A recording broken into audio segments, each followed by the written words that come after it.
Comencemos con Kamala Harris, que según las encuestas lleva una muy ligera ventaja. Now is the time to chart a new way forward. Llega a estas elecciones tras una campaña relámpago de poco más de 3 meses tras la renuncia del presidente Joe Biden. Harris fue rápida uniendo a los demócratas y muchos coinciden en que una de sus fortalezas es que encarna una nueva generación de políticos. Pero si Harris gana estas elecciones, haría nuevamente historia, convirtiéndose en la primera mujer en llegar a la Casa Blanca, además de ser la primera mujer negra y de ascendencia india. Y ese peso histórico que tendría su eventual triunfo es también algo que le está jugando a su favor. The fundamental freedom of a woman to make decisions about her own body and not have her government tell her what to do. Muchos coinciden en que su principal desventaja es el descontento que hereda de la gestión de Biden. Con un 55% de desaprobación, es uno de los presidentes más impopulares de las últimas décadas en Estados Unidos, y principalmente por 2 temas que son claves en estas elecciones: migración y economía. Lo que no es favorable a Kamala Harris, en cambio, beneficia a su adversario, el republicano Donald Trump.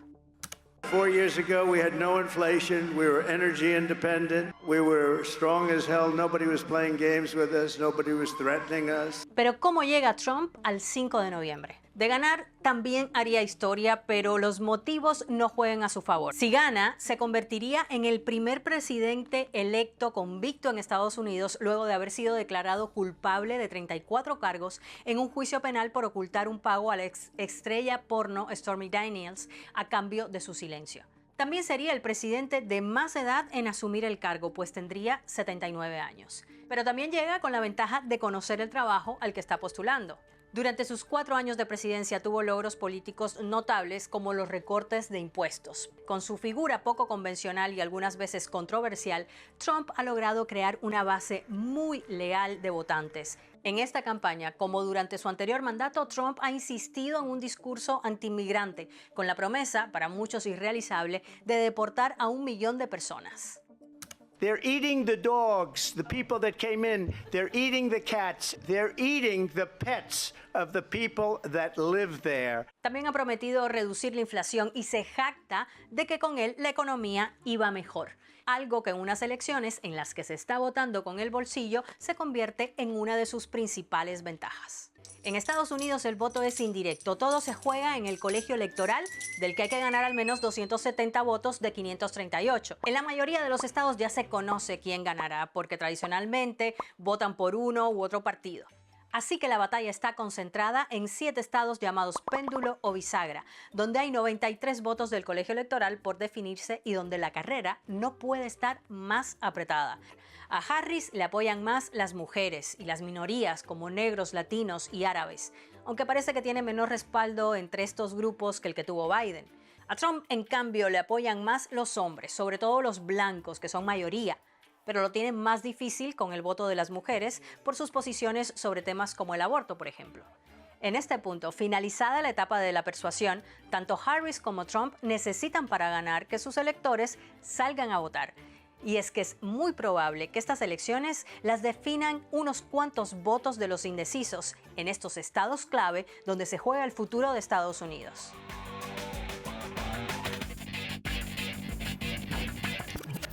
¿Qué tal? ¿Cómo andan? Buenas noches, bienvenidos. Abrimos Redacción Abierta hablando sobre lo que nos ocupa en este martes 5 de noviembre. La previa a las elecciones que decimos, bueno, son las más importantes del planeta. Por número de votantes no, pero reconfiguran o configuran parte de la política y la economía mundial. Entonces sí se vuelve una elección que está mirando el mundo entero.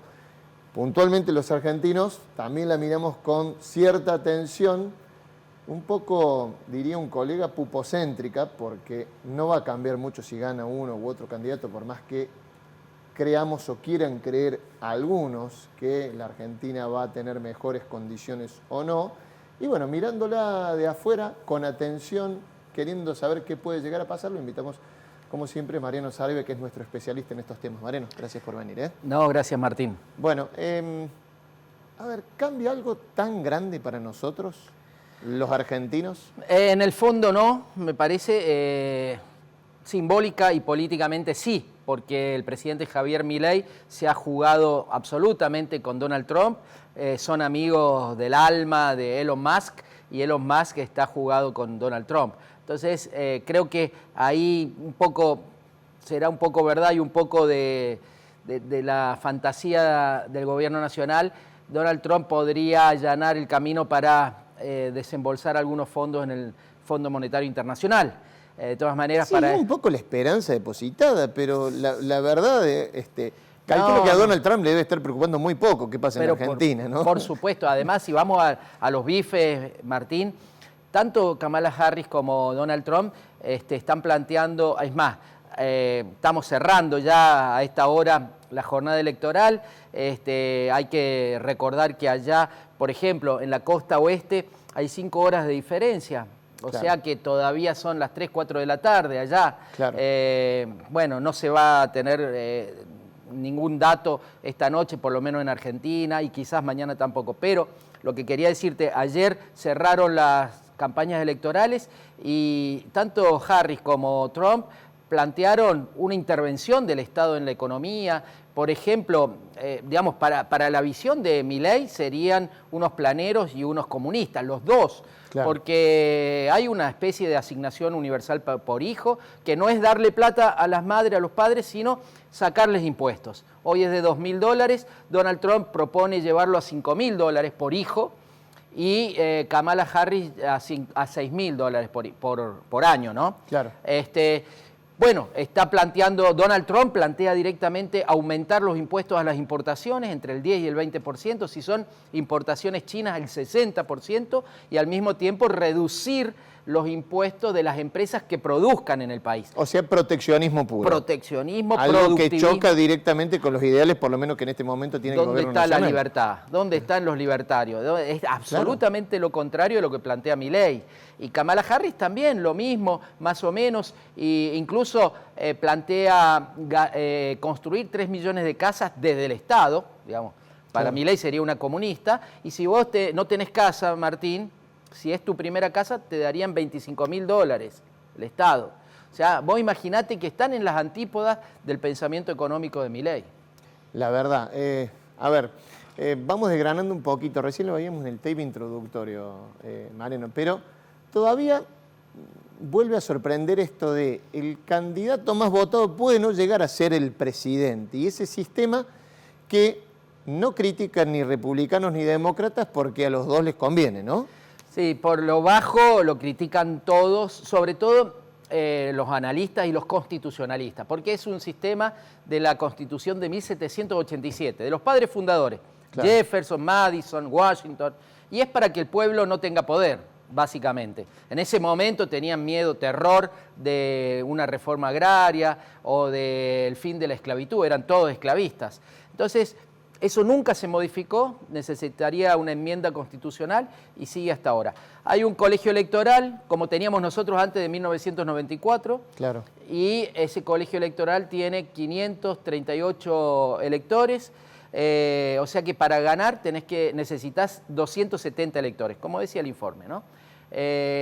¿Cómo se consiguen esos electores? Cada estado tiene una cantidad de electores dependiendo su población. En realidad es la cantidad de congresistas, la cantidad de representantes, que son los diputados, más 2 senadores. En eso son todos los estados igual, los chiquitos y los grandes. Pero en cuanto a electores, bueno, hay estados como California que tiene 54 y hay estados como Alaska que tienen 3, ¿no es cierto? Entonces, todos esos electores van a formar el colegio electoral y el que tenga más electores va a ser el presidente o la presidenta. A veces puede ser lo que decís vos, tenés más votos, pero no sos el presidente. Claro. Eso pasó en 2016, cuando Hillary Clinton sacó 3 millones más de votos que Donald Trump y no fue la presidenta. Y en el caso de Al Gore con Bush hijo también, ¿no? En el 2000, Bush hijo le ganó a Al Gore sin haberle ganado. Al Gore tenía 500.000 votos más. Claro, la parte de, digamos, también para explicar es, vos decías recién, por ejemplo, hay un estado que tiene 54 electores. el candidato que gana ese estado por un voto Se lleva los 54. se lleva los 54, no es que se lleva 28 y el otro se lleva 26. Exactamente, hay 2 estados nada más, Maine y Nebraska, que tienen un sistema proporcional. Pero son 2 nada más y chiquitos. En Claro. realidad, los otros 48 estados, más Washington, D.C., tienen este sistema. Ganás por un voto, te llevas todo. Entonces, muchas veces no coincide con el voto popular. Y puede pasar, Martín, agárrate, A ver. que empaten. Puede Claro, pasar que puede empaten. pasar, claro, porque el número de electores es par. Es par, puede haber 269 contra 269. Es improbable, pero no imposible. ¿Y ahí qué pasa? Y ahí al presidente lo elige la Cámara de Representantes, los diputados, y al vicepresidente lo eligen los senadores, ¿no es cierto? Puede pasar, en ese caso, que haya una cohabitación, que haya un presidente de un partido y un vicepresidente de otro partido. Nunca pasó, pero podría pasar. Y podría pasar también que en esa votación vuelvan a empatar. ¿Por qué? Porque en esa segunda votación de los representantes para elegir presidente no vota Washington, D.C. Entonces son 50 estados, par de nuevo. Claro. Puede pasar que, y también puede pasar, sería una locura, que los diputados, los representantes de un estado y senadores, voten por el que no ganó, voten por su partido. Eso ya sería muy bizarro. Claro. Pero todas esas cosas pueden pasar.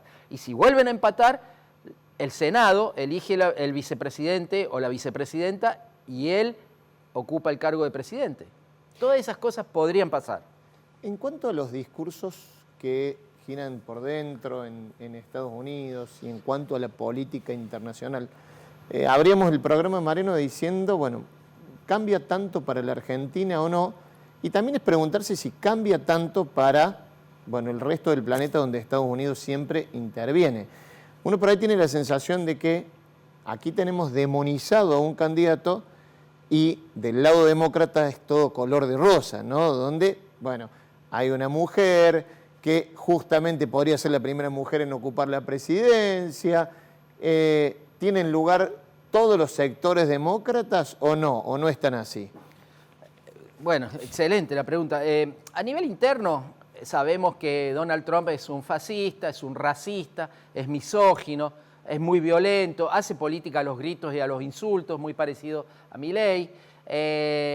Y sería, como decía el informe también, histórico, porque sería el primer presidente delincuente convicto. Es un delincuente, porque lo dice la justicia. Claro. Lo condenó por 34 cargos. Pero a nivel interno, y bueno, y del otro lado tenés Kamala Harris, que es defensora del aborto, ha sido fiscal del estado de California, bueno, una mujer de ley, que cerró ayer la campaña diciendo yo voy a unir a Estados Unidos y voy a cerrar la grieta. Y una grieta mucho peor que la de Argentina. Totalmente. Pero a nivel internacional es cierto lo que decís vos. Paradójicamente, Donald Trump dice yo voy a sacar a nuestros muchachos de todas las guerras. Yo los voy a traer de nuevo. No tenemos por qué estar en el último rincón del mundo librando una guerra que no es nuestra. Mañana, si yo asumo, mañana se termina la guerra de Ucrania con Rusia, porque tengo buena relación con los dos, y se termina. Y le corto el apoyo a Ucrania, dijo Donald Trump. En cuanto a Gaza, menos, porque ahí el lobby judío en Estados Unidos, sobre todo en la costa este, es muy fuerte. Entonces, sigue apoyando a Israel en el genocidio contra los palestinos. Ahí no se diferencia mucho de Kamala Harris, pero Kamala Harris con Ucrania dijo, no, yo voy a seguir poniendo plata en Ucrania y le voy a pedir a nuestros socios de la OTAN que pongan más plata. Es verdad, lo que dice Donald Trump es verdad, no miente, porque él no empezó ninguna guerra. Barack Obama empezó muchas guerras, Biden empezó guerras, y en general las barbaridades más grandes en los últimos 100 años, Martín, las hicieron los demócratas. Claro.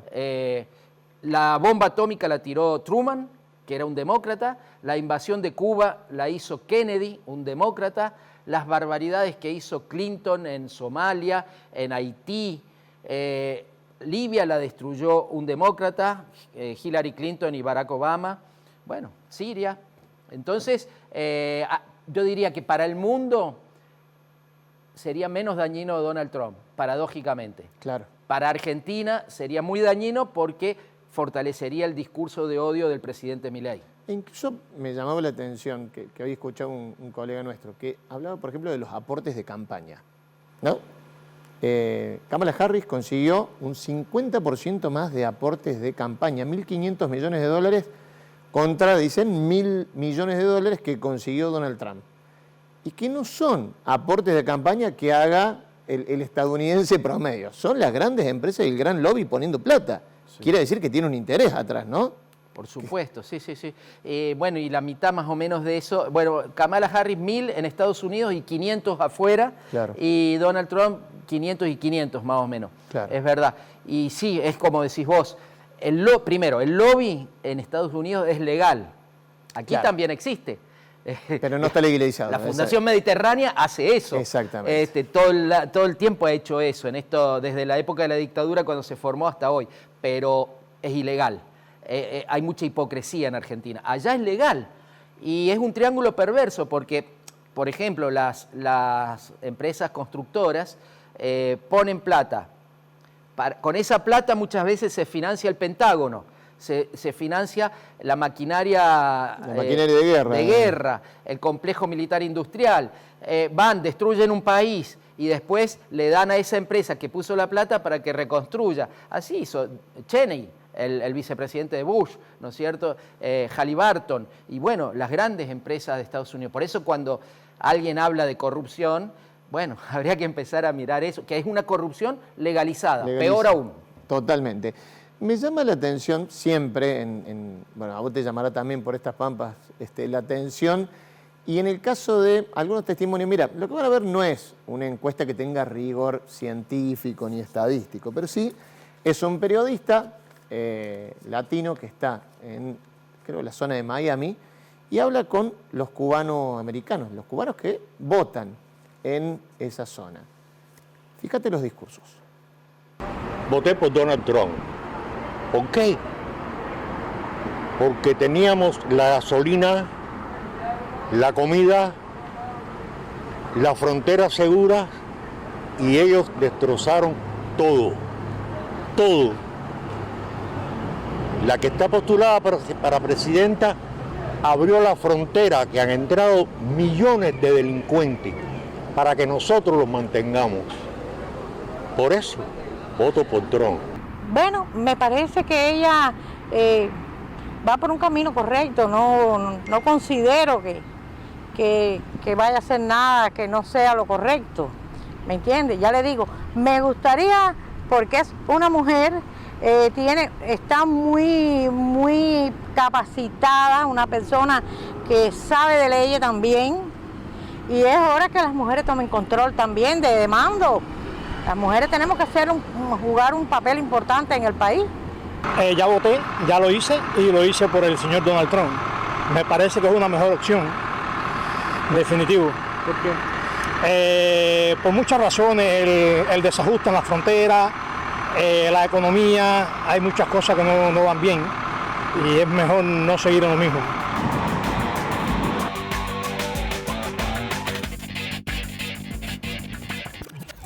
Insisto, no tiene rigor científico lo que acaban de ver, sino es un simple paneo que hace un periodista que está en la zona de Miami, pero habla con dos cubanoamericanos y los dos se refieren, les suena el discurso, frontera cerrada y no queremos que entren delincuentes, que mantengamos nosotros, ¿no? Sí, es interesantísimo eso. Bueno, lo de delincuentes es el discurso de Donald Trump, ¿no es cierto? Nos están mandando delincuentes, nos están mandando asesinos, violadores, etcétera, lo cual es una barbaridad y la gente lo repite. Pero lo dicen personas inmigrantes, claro. María, ¿no? Ahí te llama la atención. Eso es lo otro. Ahí se produce algo que se llama hipercorrectismo. Se estudia mucho en sociología, en psicología social e incluso en lingüística. ¿Viste que a veces tenés un amigo cordobés que se fue a vivir a Buenos Aires? Tenemos algunos que conocemos, claro, que trabajan en los medios de Buenos Aires y terminan hablando más porteño que los porteños, con acento más porteño que... Es un mecanismo muchas veces de defensa, claro, es una coraza. Y un inmigrante que ya está establecido, que ya tiene la cédula verde para poder trabajar legalmente en Estados Unidos, no quiere que venga su amigo, su pariente, su connacional, porque se produce eso que es muy difícil de entender, sí, pero es una conducta humana, lamentablemente, a estudiar, por defensa o incluso por ascender en el estatus social, ¿no es cierto? Yo no soy como estos mugrosos que vienen acá, además son delincuentes, yo vine hace mucho y soy un hombre de bien, trabajo, etcétera, etcétera. Pasa también con los mexicanos, pasa también con los centroamericanos, con todos los inmigrantes está pasando y por eso se entiende que los latinoamericanos están votando cada vez más a Donald Trump. Sin embargo, aquellos que están en otra situación, los que nos decís vos no tienen la cédula verde, bueno, totalmente despreciados por el candidato. Sí, y la actitud también, ¿no?, es más solidaria. Cuando estás mal, te unís, te juntás, te surge la solidaridad. Cuando te salvaste... Bueno, pero es que ese es el discurso que nos vienen metiendo mucho más en Estados Unidos, pero en el mundo entero, Martín, desde hace 20, 30 años. Salvate solo. Esas son las consecuencias, ¿no es cierto? Entonces, esto está pasando. También hay, aunque vos no lo creas, en Carolina del Norte, el candidato a gobernador... Sí, lo estuve viendo. Te escuchaba hoy en la radio y lo estuve viendo. Él mismo dice, soy un negro nazi. Y dice, tendría que volver la esclavitud. Y es un afroamericano. O sea, ¿qué le pasó, no a esa persona, al ser humano, para que lleguemos a esos grados, ya no de crueldad solamente, sino además de incoherencia? A ver, ahí como las encuestas previas dicen, bueno, empate total, vos decías recién, planteabas todos los escenarios que pueden llegar a pasar, y se vio en el 2020 algo que da la pauta, bueno, que no digo que vaya a pasar de nuevo, que es el no reconocimiento, por un lado, del resultado de los republicanos, sobre todo en la cabeza de su candidato a presidente, Donald Trump, y no sé, actos violentos o enfrentamientos, o no sé si esa escena dantesca que vimos en el 2020 de la toma del Capitolio. Y mirá, dentro de un ratito lo vamos a empezar a ver. Donald Trump dijo que más o menos a esta hora, dentro de 1 hora, 2 horas, va a salir a anunciar su triunfo. Claro. Así es. Directamente. Su triunfo. Y no está preparado ni sabe reconocer una derrota. Con lo cual, casi seguro, Martín, que va a haber denuncia de fraude si pierde Donald Trump, y casi seguro que va a haber algún grado de violencia. Ojalá no llegue a eso, a esa vergüenza, ese ridículo que pasó hace 4 años. Pero lo que es seguro es que esta noche yo le diría a los televidentes que vayan a dormir tranquilos porque no va a haber una tendencia definitiva y por ahí ni siquiera mañana. En algunos estados va a durar varios días el conteo, sobre todo en Georgia, en Nebraska. Por ejemplo, en el 2020 duró 4 días el conteo en Georgia, en Nevada. En Georgia 2 semanas, en Carolina del Norte 10 días. Y con tanta paridad no se puede tener una definición. Son de los estados claves. Estos estados pendulares o bisagras son Pensilvania, Georgia, Nevada, Arizona, Carolina del Norte, Wisconsin y Michigan. Ahí pareciera que Harris tiene Pensilvania y Michigan. Pareciera que Donald Trump tiene Georgia, Carolina del Norte y Arizona. Pero Wisconsin y Nevada están... Realmente va a ganar alguien por 10 votos, por 100 votos. Y en los otros también puede haber alguna sorpresa. Son 93 electores. Eso va a decidir la elección. Hoy pareciera que Kamala Harris tiene seguros 226 electores, le faltan 44. Y Donald Trump tiene 219, le faltan 51. O sea que realmente sería muy irresponsable de nosotros decir que alguien está con una ventaja. Lo único que... Y más con un sistema así que puede torcerse por el margen de error normal de las encuestas. Claro. Y lo único que podemos decir, Martín, quizás leyendo muy entre líneas, es que hay un voto vergonzante a Donald Trump. Que hay gente que vota a Donald Trump y no lo dice. Y entonces, a lo mejor puede llegar a haber una sorpresa ahí. Pero si no, va a ser palo a palo. Mariano, muchas gracias por la claridad de siempre y por estar acá en Redacción Abierta. Nos vamos a la primera pausa en Redacción Abierta. Quédate, nos seguimos.